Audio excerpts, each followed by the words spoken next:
Hello again, Dave from Skills for Africa, and we're building upon our last week's lecture on leadership management and team building, moving on a bit further into compassionate leadership and how we as nurses can promote positive values.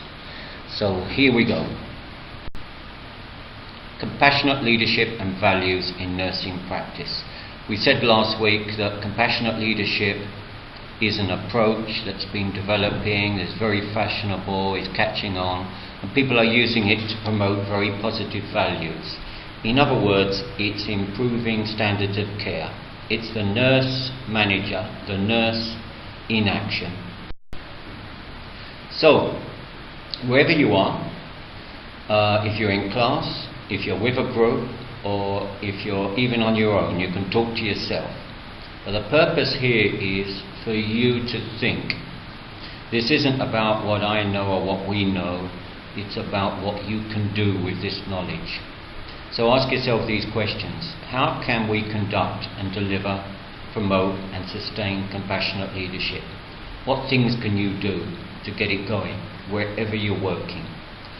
Now, what are the role of values in nursing in this process?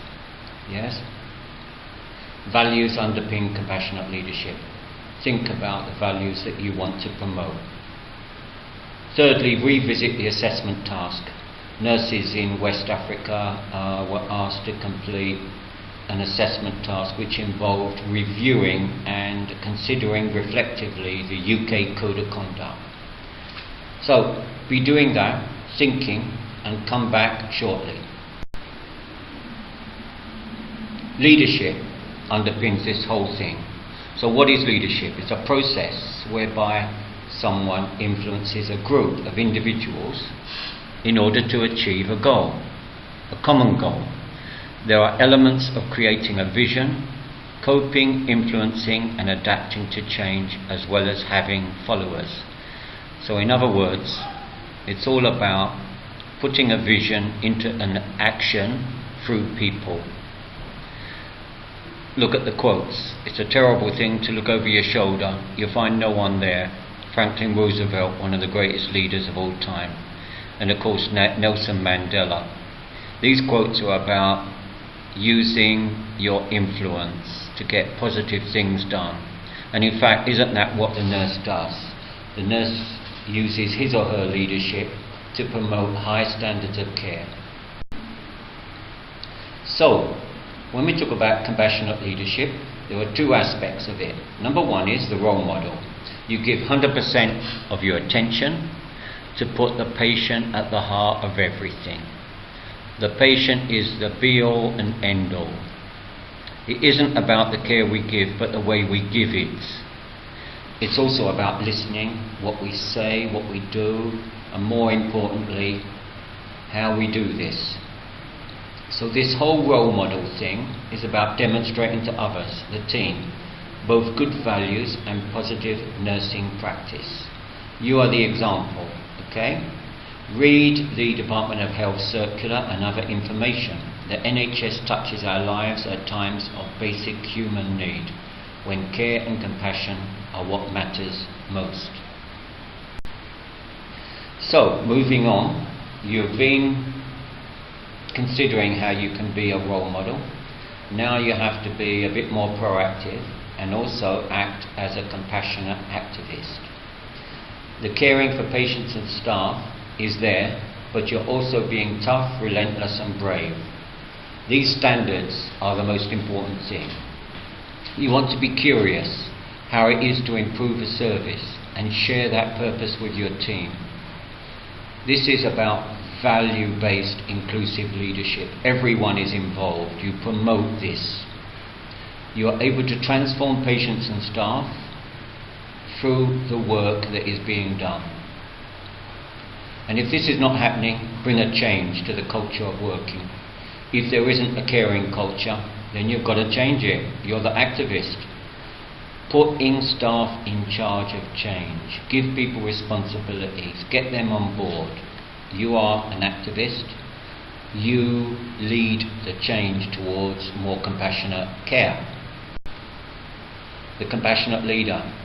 It's more than being nice to staff.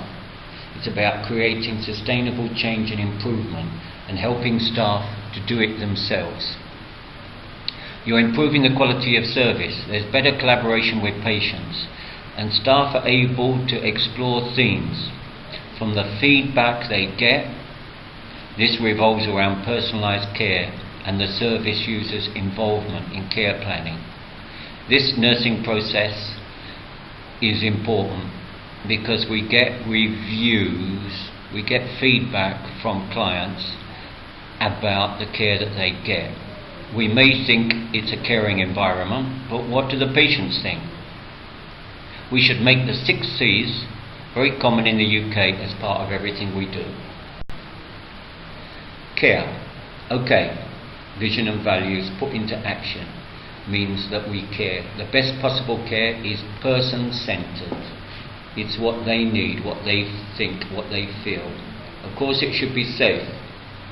It should be evidence-based. There should be research, and it should be documented clearly, accurately, and timely. So care is about supporting people to take responsibility for their own health.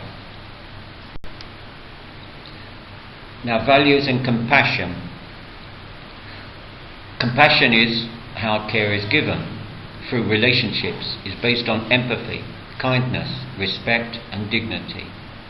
To show compassion, we need to understand the impact of what we say and do. Now, how does the Nursing and Midwifery Council Code promote values? And can you summarise the key values? We should revisit the NMC Code of Conduct so that you think and feel this will affect your actions, so you'll always be promoting compassionate, individualised care. Now, the other C is competence, and this is critical. There's so much in the DVD, the online material. You can have a look at the standards for competence for registered nurses, because they are what you need to do. They are the actions.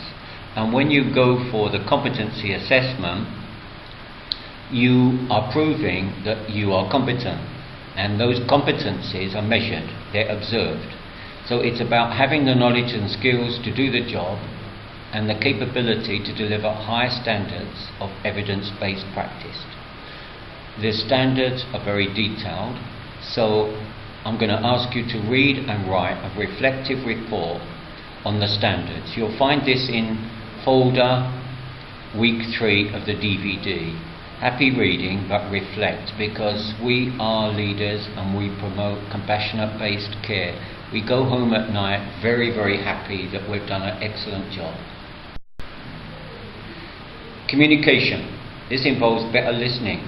It isn't talking only, it's involving the client and having shared decision making.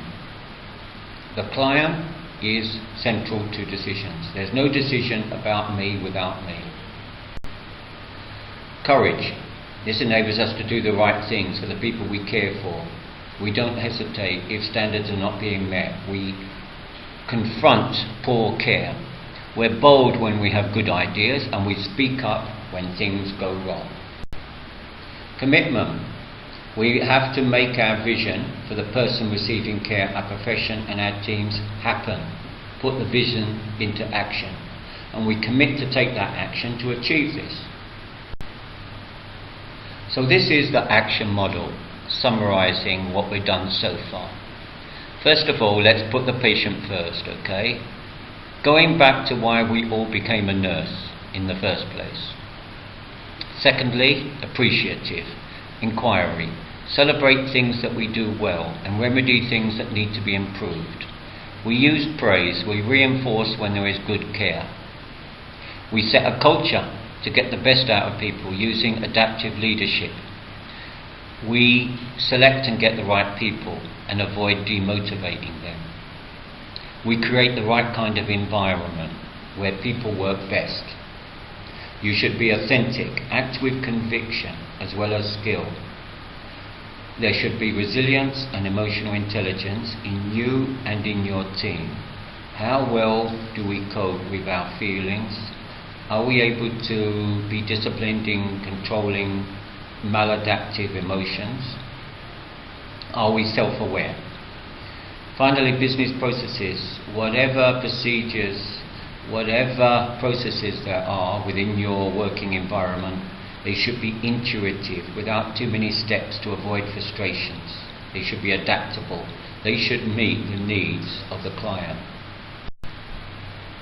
So why is this all important? Emotional intelligence we did in the first module, and it's critical as a nurse. You need to understand yourself, understand your team, how you interact with them, how they interact with you, how it affects you and them. Is important to have a happier, motivated and compassionate team. Understanding all around. Staff should feel part of the decision-making processes as well as coming up with solutions. You should all have common values within the team, a can-do attitude, no negativity, but genuine, competent, reliable, reflective and optimistic staff. Finally, we should have a happier workforce. We should increase compassionate care and positive patient experiences.